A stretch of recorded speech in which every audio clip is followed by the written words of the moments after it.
I moved from Arizona. I live in Washington, D.C. You might not know this. People around the country pay taxes so that people around Washington, D.C. can attend world-class museums and other cultural venues free of charge. So thanks for that. That's great. I went to the National Zoo hoping to see some national animals, like a pigeon or sewer rat.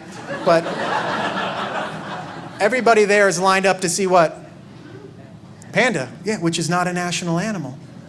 It's an immigrant, and it's stealing jobs from American animals.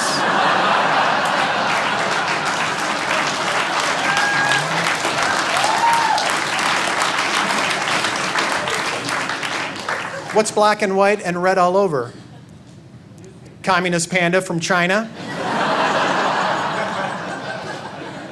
They deported one a couple of weeks ago. I don't know if you remember. He lost his green card or thought it was a bamboo leaf and ate it, and then they sent him home. Bye-bye, bow-bow. There's one American bison at the National Zoo and a whole herd of foreign-born elephants. You know why? They're cheaper. They pay them peanuts. Listen. Maybe I'm old-fashioned, but I think the National Zoo should be kept pure with national animals, and then we can build a separate yet equal international zoo for all of those guys, right? Canadian geese and German shepherd, Spanish fly. Polar bears are extincting. Did you know that? Yeah, they're extincting. Why are you telling me? I just told you. They're extincting. Glaciers are melting, and that's just the tip of an iceberg, something like that. The science guy was talking very fast. They're dying, and now a group in the government wants to save them, and I'm a little skeptical because for years, black bears and bears of color have been hunted and killed for years. No one's done a thing about it. But the second that the polar bear is barely threatened, the White House drops everything. There are physiological differences between the bear races. Everybody knows it. Polar bears evolved in the Arctic, and there are no trees in the Arctic, so they never learned how to climb trees. So as they evolved, they're missing certain muscle groups in the back, which is why white bears can't jump.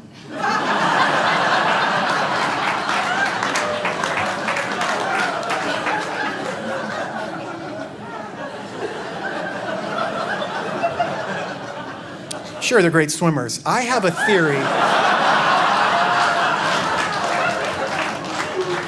I have a theory about people who work at the zoo. I think they start in Capitol Hill, and then they lose their job, or their boss gets voted out of office, and they take those job skills and they use them at the zoo. There was an older, attractive woman, probably a lobbyist in her day. Now she's at the big cat exhibit, spinning lies about big cats. Come on down. Check out the cheetah. It's the world's fastest land mammal. It can run 70 miles an hour. 70 miles in 1 hour. You can't even do that in a car. So I said, I'm going to watch this. I watched that cheetah for an hour. Guess how many miles it went?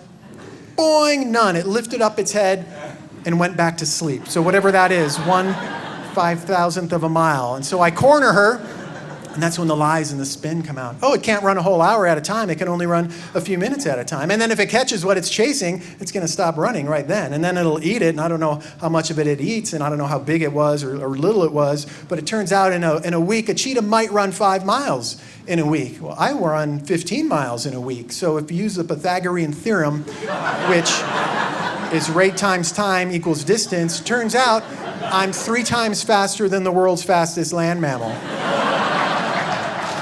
So, yeah.